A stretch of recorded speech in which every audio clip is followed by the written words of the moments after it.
saya screen ya. Sudah muncul share screen saya? Halo, sudah muncul share screen saya? Sudah, Pak. Baik, Sudah, Pak. ini mau saya bersihkan dulu kanvasnya. Baik, nah, ambil PDF dulu ya. Ini sebagian potongan ya, materi fisika yang tentang bab kalor dan suhu. Ini saya ambil latihan soalnya saja, sudah muncul ya. Baik, ini kita fokus ke yang pertama dulu. Segini cukup jelas ya, tulisannya cukup jelas ya segini ya. Jelas. Good, baik. Yang pertama tentang konversi suhu ya, tentang konversi suhu. Kalau kita perhatikan di sini ya, ada zat nih ya. Kalau diukur dengan termometer Fahrenheit berarti F itu menunjukkan angka 62 derajat Fahrenheit. Nah, pertanyaannya berapa suhunya kalau kita ukur dengan termometer yang memiliki skala Celcius? Kita di sini akan apa istilahnya menggunakan rumus universal ya. Rumus universalnya itu harus ada modalnya nih. Modalnya apa? Sebentar saya geser dulu. Modalnya adalah kita ada sebuah persamaan yang nanti berasal dari titik didih dan titik beku masing-masing termometer tersebut ya. Kita harus tahu data pertama saya bilang sebagai TA. A itu atas ya, artinya sebagai apa? Titik didih ya. Dari air menurut termometer tersebut. Kemudian TB ya, titik bawah atau titik beku ya dari air untuk termometer tersebut juga. Nah, biasanya soal-soal standar ujian itu entah yang diketahui, entah yang dicari itu di antara ya, di antara titik beku dan titik didih. Kalau lebih advance sih bisa di atas titik didih, bisa di bawah titik beku. Kita sebut ini sebagai TC ya, T center tengah kayak gitu. Baik, nah termometernya mana saja? Oke, misalkan ini yang F gitu ya, kemudian ini yang C ya, kemudian ini yang apa? R, ini yang K atau Kelvin ya. Fahrenheit, Celsius, Reaumur sama Kelvin. Oke. Mudah-mudahan kalian masih ingat ya. Kalau paling tidak kan yang Celsius ya. Celsius itu air mendidih pada berapa derajat Celsius ya? 100 ya. 100 derajat Celsius. Nah, yang TA-nya 100 berarti.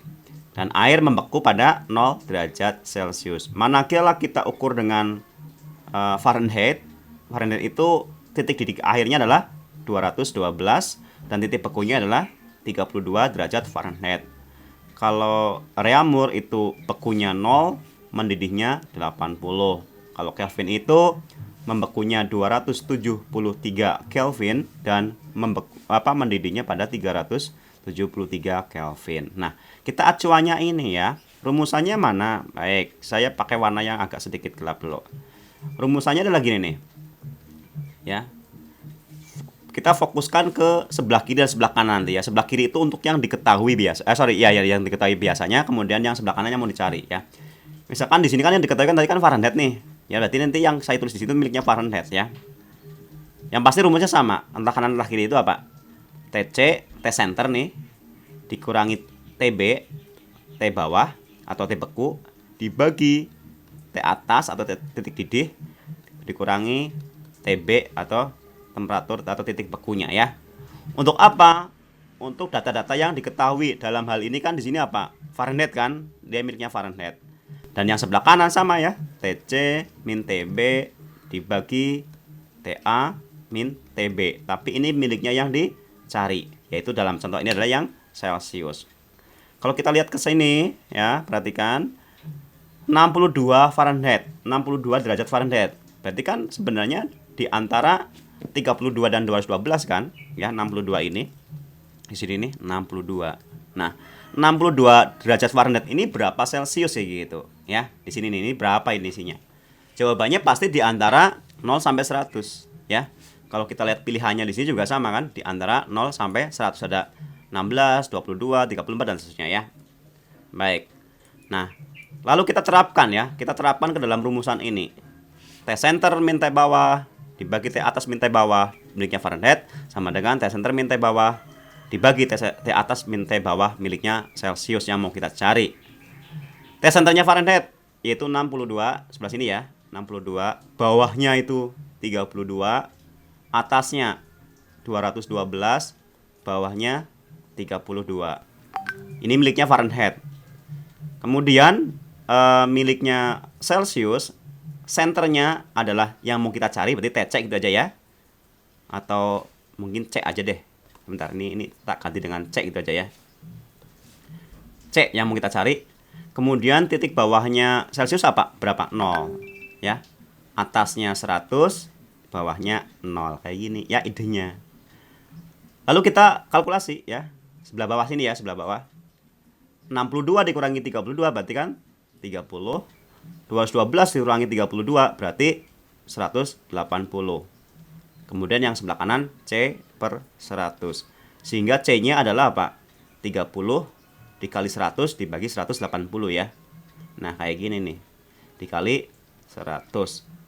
Kalau kita eliminasi 1 menjadi 300 dibagi 18 ya. Hasilnya pasti desimal ya, nggak bulat ya. Cara cepatnya gimana? Cara cepatnya gini nih. Ini 30. Ya, ini 30 nih. Ini 18.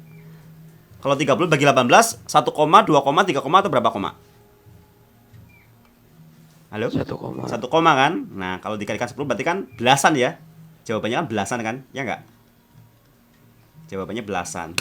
Tanpa kita utak-atik full pun, kalau di pilihan gandanya hanya ada 1 belasannya, dapat dikatakan ya jawabannya itu. Ya. Di sini berapa? 16,7 derajat Celcius. Seperti itu ya. Clear? Clear, Pak. Oke, good. Saya akan geser-geser dulu untuk contoh yang nomor 2-nya nih. Nah, bagaimana dengan yang nomor 2? Lihat, nomor 2 ini di sini saya pakai ini deh. Di sini termometer skala X. Nah, ini termometer kita nggak tahu ya skala X itu skala apa. Yang pasti titik beku airnya pada termometer skala X adalah 10 derajat X. Titik didihnya berarti TA-nya ya 70 derajat X. Bila suhu suatu zat diukur dengan termometer skala X adalah 25 derajat X, berarti ini yang diketahui. Pertanyaannya, berapa suhunya kalau kita ukur menggunakan termometer skala Celcius? Seperti tadi langsung saja ya. Tengahnya X adalah 25. Oh, saya geser dulu. 70 sama 25 ya. Bawahnya berapa? Bawahnya 10 ya. Oke. Tengahnya 25, bawahnya X adalah 10. Titik didihnya adalah 75. Titik bekunya adalah 10. Celsius, C yang mau kita cari. Titik bekunya 0, titik didihnya 100, titik bekunya 0. 25 dikurangi 10, 15. 75 dikurangi 10, 60. Sama dengan C per 100. Sehingga C-nya akan menjadi 15 per 60 dikali 100. Seperempatnya 100 ya. Berarti apa? 25 derajat Celcius. Ada nggak? Harusnya ada sih. Ada ya yang E ya. Clear? Bisa? Clear, Pak. Bisa ya. Mudah-mudahan bisa ya. Oke, kita lanjutkan. Tak tarik dulu soalnya ke bawah. Ini karena nggak bisa dihapus ya. Kalau saya ini clear all, ininya juga hilang. Baik, ini soal nomor 3 ya. Jika 75 gram air yang suhunya 0 derajat Celcius dicampur dengan 25 gram air juga. Sama-sama air ya, ini pencampuran sama-sama air. Air yang cair karena suhunya di antara 0 sampai 100 ya. Yang suhunya adalah 100 derajat Celcius. Pertanyaannya, berapa suhu akhir campurannya? Ya. Di sini kita akan menerapkan asas Black. Ya. Yaitu apa? Jumlah kalor yang dilepaskan oleh benda yang bersuhu lebih tinggi sama dengan jumlah kalor yang diterima oleh benda yang suhunya lebih rendah. Sebentar saya mau ini dulu ya, mau check in ini kehadiran.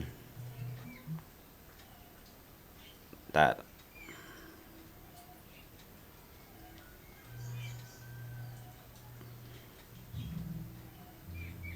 lupa nih saya.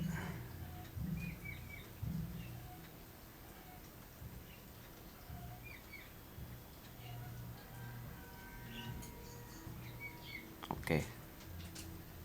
Satu lagi. Baik, sambil saya check in ya, bentar. Nah, pakai asas black ya.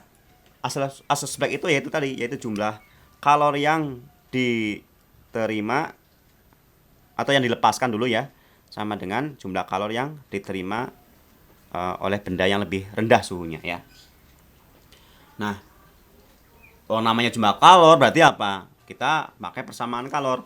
Persamaan kalornya adalah delta Q sama dengan M dikalikan C dikalikan delta T. Nah, nanti rumusan persamaan asas blacknya apa? Delta Q yang dilepaskan oleh benda yang suhunya lebih panas, berarti yang H aja ya, hot gitu ya. QH mungkin hot, sama dengan jumlah kalori yang diserap oleh benda yang suhunya rendah atau cool, C mungkin ya, seperti QC ya, seperti itu. Jadi kalau ibarat kata kita punya uang, kalau kita punya 10.000, kasihkan ke orang yang nerima kan nerimanya 10.000 juga gitu ya, karena interaksinya hanya dua saja ya, dua arah saja seperti itu. Nah, kita harus pisahkan ya, mana yang hot mana yang cool. Di sini hotnya itu lebih sedikit jumlah masanya ya. Masa yang hotnya itu berapa tadi? 25 gram ya. Mana nih? Oke ya, 25 gram. T hotnya, TH gitu ya, 100 derajat Celcius. Kemudian masa yang coolnya, yang dinginnya adalah 75 gram. Kemudian T coolnya 0 derajat Celcius. Kalau kita campurkan yang panas 100 derajat Celcius, yang dingin 0 derajat Celcius, tentunya suhu campurannya di antara 0 sampai 100 itu ya. Itu suhu hangatnya. Atau dalam bahasa matematikanya itu 100 derajat Celcius pasti lebih besar T campurannya atau T hangatnya ya. Saya tulis dengan T saja. Dan T hangat ini, suhu campurannya ini akan lebih tinggi dari T yang rendahnya yang 0 derajat Celcius. Nah, ini penting ketika kita akan menelaah secara delta ya. Yang namanya delta itu selisih untuk kalkulasi benda-benda yang skalar, artinya tidak perlu arah gitu ya, termasuk energi, termasuk kalor ini. Maka delta selalu yang tinggi dikurangi yang rendah ya. Selalu yang tinggi dikurangi yang rendah kayak gitu. Berarti kalau untuk yang perubahan hot 100 dikurangi T, sedangkan kalau perubahan yang cool T dikurangi 0 ya, karena T-nya lebih tinggi dari 0. Nah, kayak gitu. Baik, ya. Nah, sekarang kita terapkan ke asas black-nya. Berarti nanti kita fokus dulu ke yang hot ya. Masanya saya tuliskan aja rumusannya ini. Ini diperpanjang sini ya. Saya tuliskan rumusannya nih. Berarti nanti akan menjadi seperti ini. MC delta T-nya ya. Berarti kan masanya si hot, C-nya si hot. Lah, sorry, ini kebetulan kan antara C yang hot dengan C yang cool sama ya, karena sama-sama air kan. Air yang sama sebenarnya, cuma beda suhu saja. Maka apa? Nanti dalam perhitungan bisa kita eliminasi. Kenapa bisa eliminasi? Karena sama nilainya ya. Kita sebut sebagai C saja gitu ya. Kalau jenis hot dan kalau jenis air yang cool sama, yaitu C saja. Nah, MH dikalikan C kemudian delta T. Nah, ini delta T yang penting tadi ya. Ini hot berarti apa? Berarti 100 dikurangi T. Ya. Kemudian yang cool, masanya yang lebih dingin, kemudian dikalikan C, delta T-nya yang lebih dingin, berarti apa? T dikurangi dengan 0. Ya. Nah, seperti itu. Tinggal kita substitusikan nilai-nilainya. M hotnya tadi berapa? 25 ya. 25 dikalikan C, 100 dikurangi T. Fokus kita kan mencari T ya, suhu hangatnya, suhu campurannya kan. Nah, nanti kita akan mencari T ini. M coolnya itu 75 gram dikalikan C dikalikan T dikurangi 0. Ya T saja sebenarnya, itu saya tulis aja dulu ya, kayak gini. Kalau kita selesaikan lagi, ini jadi lingkaran. 25 dikali sebentar. C-nya bisa kita eliminasi ini ya. Karena kanan sama kiri sama. 25 dikalikan 100, 2500.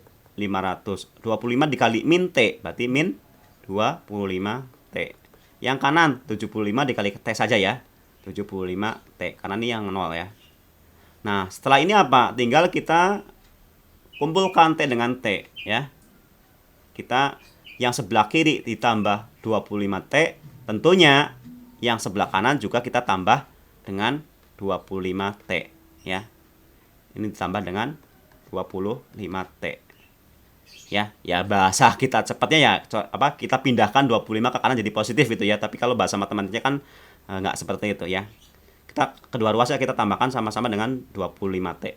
Maka yang sebelah kiri akan menyisakan 2500 saja ya kan, karena ini hasilnya 0, sama dengan yang sebelah kanan akan menjadi 100T. Kan bahasa di kita sehari-hari ini dipindahkan ke kanan jadi tambah gitu ya, jadi plus 25 tambah 75 itu kan 100. Nah, kayak gitu. Di sini kelihatan ya bahwa T-nya adalah akan menjadi berapa? 2500 dibagi 100 dan ketemulah 25 derajat Celcius. Seperti itu? Bisa ya? Halo? Ada gambaran ya? Ada Oke, sedikit ya ada, nanti ini saya rekamannya tak taruh di YouTube lagi ya. Tak taruh di LMS juga. Baik. Waktunya insya Allah masih banyak ya. Ini baru setengah 8. Saya sampai jam berapa? 8.45 ya? Mau pembalasan. Saya ingatnya kalau PTM kan sampai jam 8 1 jam ya. Ini hanya 45 menit. Baik. Sekarang kita ke nomor 4 ya. Yaitu tentang apa? Ini kalau ada koefisien muai panjang berarti tentang pemuaian ya. Bentar, di ini dulu. Sebuah balok aluminium yang namanya balok berarti kan 3 dimensi. Punya volume 1000 cm kubik. Berarti V awalnya ya. V awalnya adalah 1000 cc. Apa itu cc? Centimeter kubik ya, centimeter kubik. Kita biasanya kan sering mendengar cc gitu ya. Sering mendengar kata-kata cc itu centimeter kubik ya. Kemudian pada suhu, berarti T0-nya ya. T0-nya adalah 20 derajat Celcius. Lalu kita kasih kalor sehingga pada suhu 100 derajat Celcius volumenya sudah menjadi 1006 ya. V akhirnya, V totalnya itu akan sudah menjadi 1006 cm kubik. Saat T terminalnya, T finishnya itu 100 derajat Celcius. Ya. Oke, yang menjadi pertanyaan adalah berapa koefisien muai panjang? Hati-hati, yang ditanyakan koefisien muai panjang, bukan volume, walaupun datanya di sini data volume. Artinya apa? Nanti kita perlu utak-atik agar ketemunya itu koefisien muai panjang, bukan koefisien muai volume. Dalam prosesnya nanti kita pertama yang kita cari adalah koefisien muai volume terlebih dahulu, ya. Oke, baru kita cari koefisien muai panjangnya. Nah, pakai apa? Tentunya menggunakan rumusan pemuaian 3 dimensi untuk zat padat, ya. Pemuaian itu ada 3 macam untuk zat padat ya, 1, 2, 3 dimensi. Sedangkan pemuaian sendiri dibagi 3 lagi, yaitu pemuaian zat padat, pemuaian zat cair, sama pemuaian gas, ya. Apa rumusannya?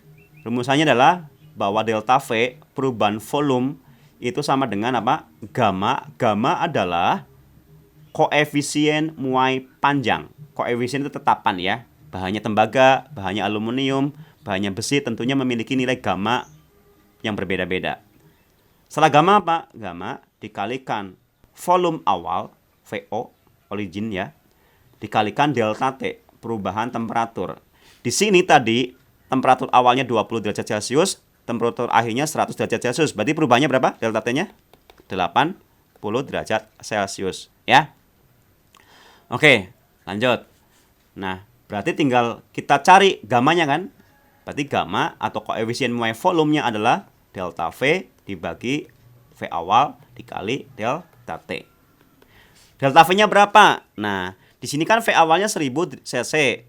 Ya, V akhirnya, V totalnya menjadi 1006 cc. Berarti delta V-nya adalah 6 ya. 6 cm kubik.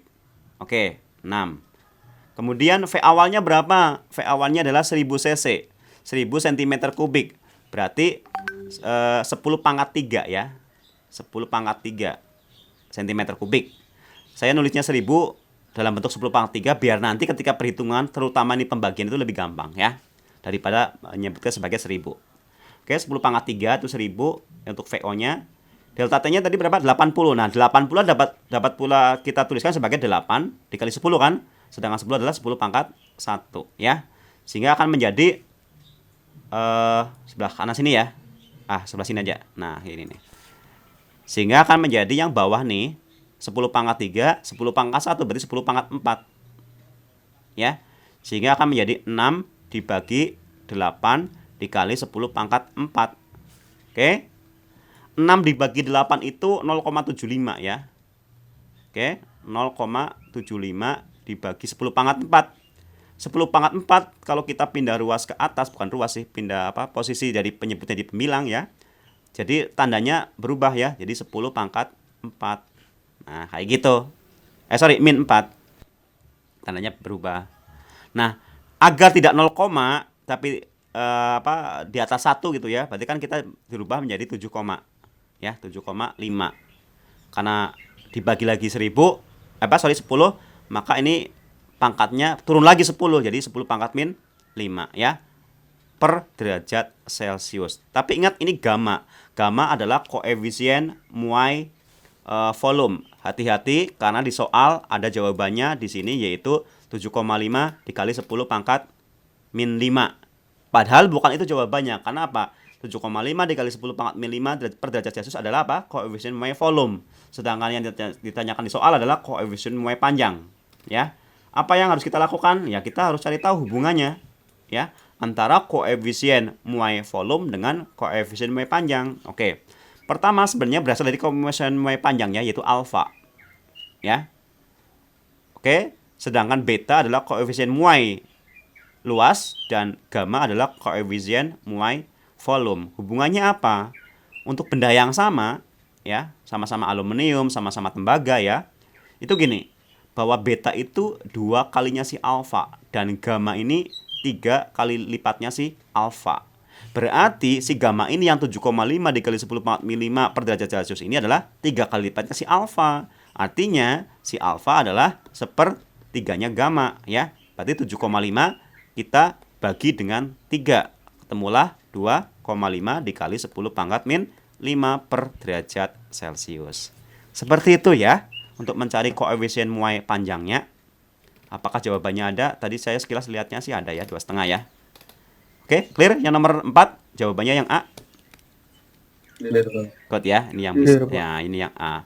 Tadi ini yang 25 ya, seperti itu. Oke, sampai sejauh ini cukup jelas ya. Maksudnya ada pertanyaan enggak?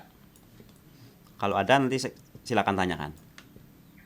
Sebelum saya masuk ke soal yang lainnya. Cukup? Ada pertanyaan? Tidak ada? Belum mungkin, Bang. Belum ya. Nah, oke, good. Sekarang kita masuk ke pemuaian gas. Ya, pemuaian gas. Dalam ruang tertutup ya, berisi sejumlah gas. Ya, kalau ruang terbuka ya gasnya hilang gitu ya. Karena kan gas kan mengikuti ruang penyimpanannya ya. Sejumlah gas yang dipanaskan, nah ada proses pemanasan nih, ya, ada proses penambahan kalor terhadap ruang tertutup tersebut yang isinya gas, ya, dipanaskan pada proses isotermis, isoterm, ya, term itu panas, kalor, panas gitu ya. Isoterm seperti mana yang kita pelajari kemarin, artinya apa? Dalam waktu yang singkat itu tidak terjadi perubahan term, berarti apa? Panas ya, tidak terjadi perubahan suhu. Dipanaskan tapi suhunya tetap gitu loh. Itu namanya isoterm ya. Lucu ya. Dikasih dipanaskan tapi suhunya tetap. Oleh karena suhunya tetap pasti ada yang berubah yang lainnya. Itu apa? Kalau nggak pressure-nya ya volumenya atau kedua-duanya. Ini cenderung kedua-duanya ya. Volume dan pressure-nya yang berubah. Kalau volumenya tetap pasti temperaturnya juga berubah. Kalau volumenya tetap ya. Nah ini isoterm. Kita kasih kalor tetapi suhunya nggak berubah. Karena suhunya nggak berubah pasti yang berubah adalah pressure and volume-nya ya. Nah, lihat nih, ternyata volume gasnya itu diperkecil menjadi hanya 1/4 kalinya. Jadi volumenya nyusut. Nah, bagaimana dengan tekanannya? Tekanannya berapa kali lipatnya? Apakah menyusut juga, berkurang juga, atau justru bertambah besar tekanannya kayak gitu? Ya, logikanya ini logika ya. Eh, ini kalau gasnya nyusut berarti tekanannya akan membesar kayak gitu. Itu logika saja. Berarti jawabannya adalah ya di atas 1 kali lipatnya ya. Jadi yang 1/8 tetap 1/4 itu udah pasti salah nih. Ini kalau cara jawab pilihan ganda itu kayak gitu. Ya. Jadi kan opsinya tinggal 4 kali lipat semula atau 8 kali lipat semula kan? Seperti itu. Seandainya ini terjadi ketika kita ujian, ada soal pilihan ganda seperti ini soal terakhir yang mau kita kerjakan, yang awalnya kesempatan benarnya hanya 20%, sekarang tinggal udah naik jadi 50% ya. Satu saja kita pilih, kemungkinan benarnya adalah 50%. Kayak gitu. Seandainya ini terpepet ya seperti itu. Oke, itu teknik ketika kita mau menyelesaikan soal ujian yang tipenya pilihan ganda. Nah, untuk lebih jelasnya tentu kita harus menyelesaikan benar-benar ya, karena ini hanya ada tidak hanya ada satu tapi ada dua ya pilihan. Kalau tadi kan hanya ada satu yang belasan-belasan tadi nomor pertama ya. Baik. Nah, kita sekarang berarti membahas mengenai pemuaian gas menggunakan persamaan atau rumusan dari apa itu namanya hukum Bailey-Lusak ya. PV per T, pressure, volume, and temperature ya. Pressure dikalikan volume dibagi temperatur itu konstan atau ajak atau tetap. Tetap artinya apa? Kalau ini 1000, kondisi 1 1000, kondisi 2 juga 1000. Ya. Artinya P1 V1 per T1 atau kondisi 1 sama dengan P2 V2 dibagi T2 gitu ya. P1 V1 per T1 akan sama dengan P2 V2 per T2. Nah, di sini isoterm berarti kan suhunya tetap. Artinya apa? T1-nya akan sama dengan T2 atau T saja. Sehingga bisa kita eliminasi T-nya ya. T1 sama dengan T2 sih. Sehingga rumusannya akan menjadi hanya P1 V1 sama dengan P2 V2. Nah, di sini V2-nya saya pakai warna lain ya. Tak tarik dulu ke atas. Di sini V2-nya kan tadi keterangannya apa? Menjadi 1/4-nya V1 kan? Ya enggak? Yang menjadi pertanyaan adalah P2-nya itu berapa kali lipatnya P1 tentunya kan? Seperti itu ya. Oke, baik. Lanjutkan. Kita rumusannya akan menjadi gini. P1 V1 sama dengan P2 dikalikan V2-nya berapa? 1/4-nya dikali ya, 1/4-nya V1. V-nya kita bisa eliminasi V1-nya karena sama-sama V1. Sisanya adalah apa? Sisanya adalah bahwa P1 sama dengan P2 dikali 1/4 atau dibagi 4 gitu ya, seperti ini ya. Artinya P2-nya ketemunya adalah apa? 4 kali lipatnya P1. Jadi jawabannya itu ya. Menjadi 4 kali lipat semula. Clear? Masih ada waktu berapa? 5 menitan ya?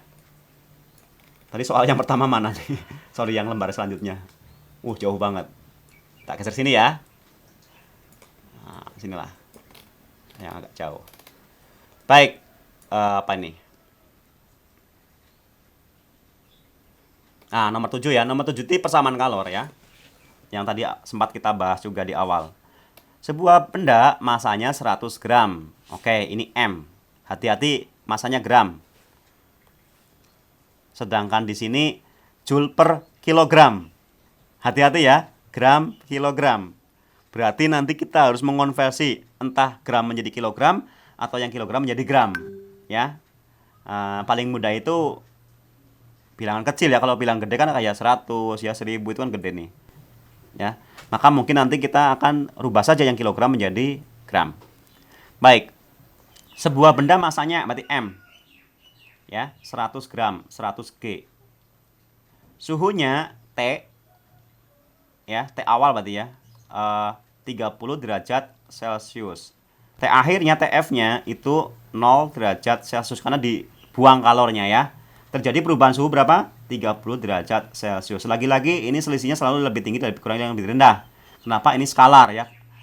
Energi itu skalar ya. Kalor itu skalar, bukan vektor. Sehingga selalu positif, minimal itu 0. Baik. Lanjut. Kalor jenis benda itu 2100 ya. C kecilnya. Kalau jenis ya 2100 Joule per kilogram derajat Celcius. Hati-hati, saya bilang tadi ini masanya gram, tapi ini kilogram. Setiap kilogramnya itu 2100 Joule. Itu per kilogram. Padahal 1 kilogram ada 1000 gram. Berarti per gramnya berapa? Berarti tinggal kita bagi 1000 aja ya. 2,1 Joule per gram derajat Celcius. Seandainya kita pertahankan ini, maka ini yang harus dirubah menjadi 0,1. Ya, seandainya kita tetap menggunakan 2100 Joule per kilogram derajat Celcius, maka apa? Masanya lah yang kita rubah menjadi 0,1 kilogram. Kayak gitu ya. Setelah ini apa? Tinggal kita substitusikan ke persamaan kalornya ya. Nah, sebentar. Sini ya. Bahwa delta Q sama dengan M dikalikan C dikalikan delta T. M-nya tadi tetap pakai 100 ya. 100 gram. Kemudian apa? C-nya pakai 2,1 Joule per gram derajat Celcius. Delta T-nya 30 ya. 2,1 dikalikan 100 berarti 210 dikalikan 30 berarti 6300 ya. Joule ya, karena ini gram, ini Joule per gram derajat Celcius, ini Celcius, gramnya kita eliminasi, Celciusnya kita eliminasi, sisanya adalah si Joule. Jawabannya 6,3 Joule. Yang mana? Nah, hati-hati ya. Di sini jawabannya tidak ada yang langsung 6300 Joule, tapi pakainya kilo semua tuh. Ya, pakainya kilo semua. Kilo itu 1000, berarti 6300 itu adalah 6,3 kilo ya. Mana 6,3? Ya, yang ini ya, yang A ya. 6,3 kilo. Karena jawabannya adalah 6300. Kalau kilokalori sudah pasti salah karena nggak nyambung ya. Ini kan Joule, ini kalori. Ya. 63 kilojoule artinya 63.630 kilojoule artinya apa? 630.000. Ya. Oke, nomor 8 ini masih tentang, saya lihat dulu ya. Ini juga aspek, cuma ini ada S ya. Ini hati-hati, ini agak sedikit kompleks. Ini bisa juga aspek ya. Kalau laju kalor berarti apa? Perpindahan kalor ya. Nah, ini secara radiasi nomor 10 nih. Tapi waktunya udah habis ya. Oke, itu saja dari saya ya. Semoga bermanfaat karena waktunya udah habis ya. Semoga bermanfaat. Saya akhiri. Wassalamualaikum warahmatullahi wabarakatuh. Waalaikumsalam warahmatullahi wabarakatuh.